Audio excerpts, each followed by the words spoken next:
Okay, it's another episode of Let's Chat Sales, and this time we are talking about things you shouldn't do in sales situations. And kind of a fun list and very actionable. So let's dive in. And as always, like and subscribe. Thanks. Okay, Bob, it is another episode of Let's Chat Sales. Let's Chat Sales. And today we're going to talk about things you don't, I think, what do we say? Don't do this. Things that you shouldn't do as a salesperson. You have a list of 10, right? We got a few. I thought you told me you had a list of 10. I want to hear your list. I didn't count them. I just know I got a bunch. So where do we start? Well, let's start number one. We'll start with number one. Don't number things. No, that's not one. And just so you know, audience, I have not seen these. I know nothing about them. They're good. They're good. Okay. So the first one is, and some of these are kind of obvious, but they bear repeating because I think a lot of people either subconsciously aren't aware that they do them or they do them and they think they're doing them for a good reason and they're not. And the first one I'm going to come up with is a simple one. Don't interrupt. You're in a sales call. Wait, don't what interrupt. was that again? I'm sorry, Brendan. What? Exactly. Don't interrupt, which means don't finish someone's sentences. Don't come in and disagree with them. Don't come in and agree with them. Let them finish. Let them speak. If you're interrupting, that just creates a vibe, number one. And number two, it dissuades your customer from wanting to talk. And if you're the kind of salesperson that you want to be, you want that customer, that prospect, talking about what they want. And for you to ask a question, you need to give them the time and the space to answer the question in its fullness, if you will. How's that?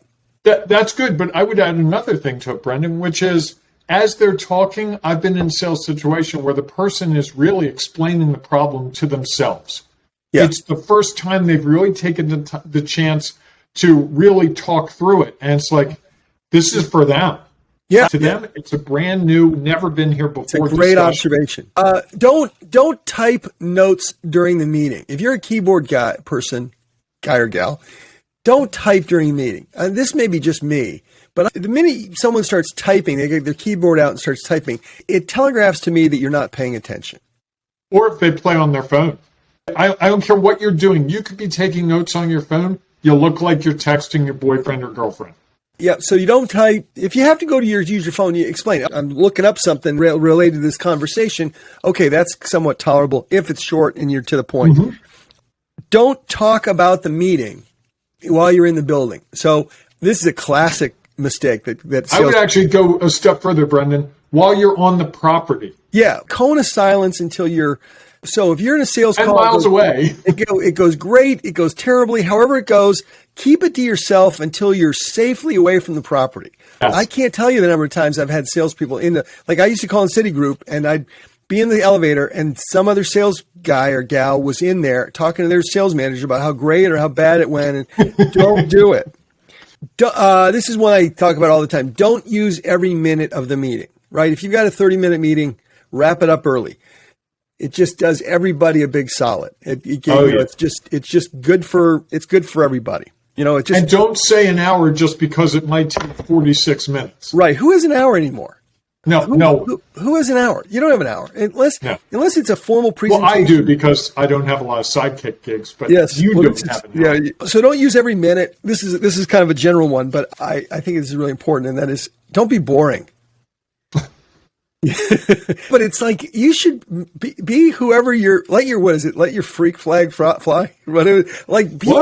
Be interesting. No, but the point is everybody's interesting, and you have to be interesting at your level. What is it that Studs Terkel used to say about how I would interview 99 people? Studs Terkel? Yeah, 99 people. He would interview 99 people have 100. Like St. John's College in Annapolis.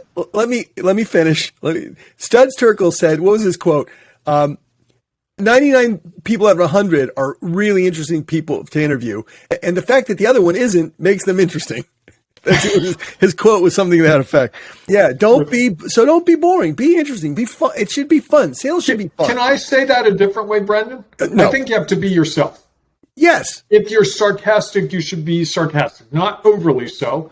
I wouldn't use obscenities if that's how you roll. Right. But I've certainly been in sales situations where the person is a little more salty than average, and it just fits that person. Up to a point. I mean, read the room, but being interesting, being engaged, being yourself, that I think that's critically important to the sales product, because otherwise you come across as inauthentic, and nobody really wants that.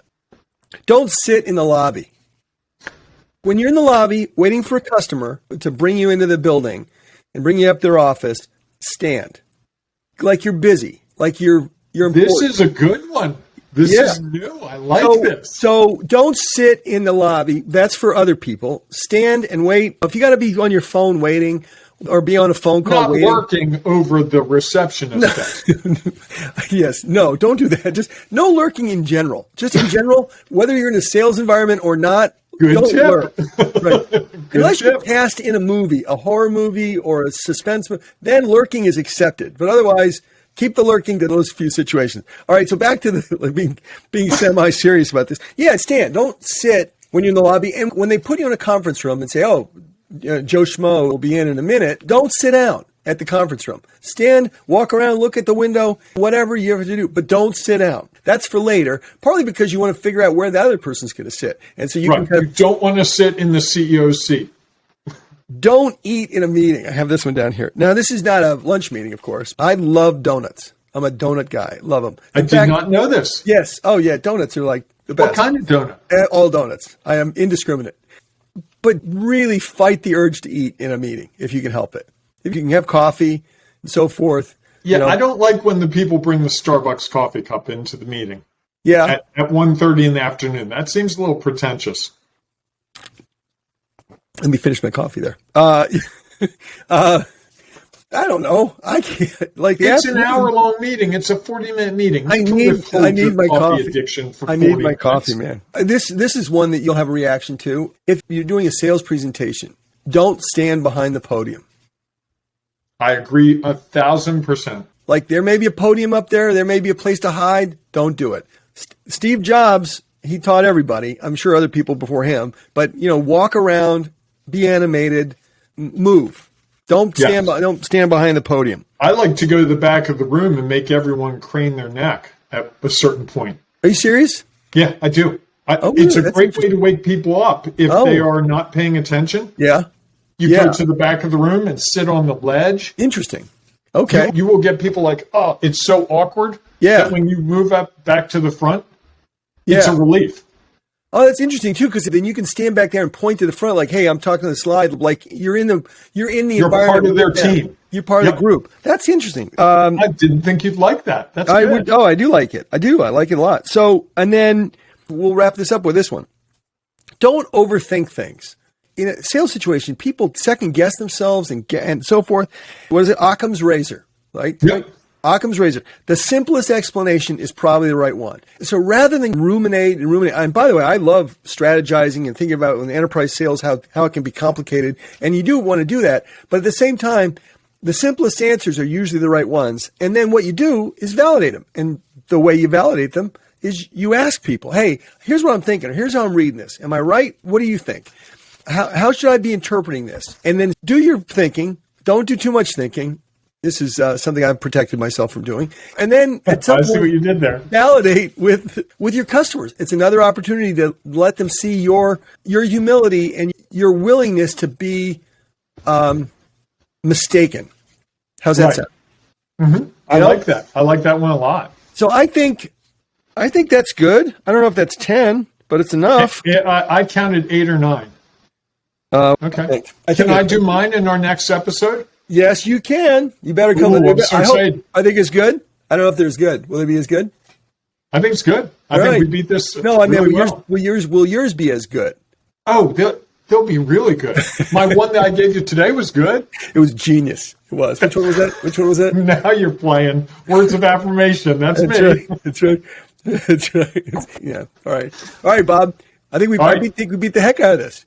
I can't wait to come back and give my list on the next episode. It'll be good. I bet. Right. I'm looking forward to that. All right. I'll talk to you.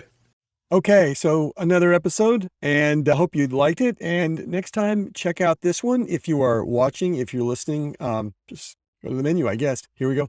Right here. This one here.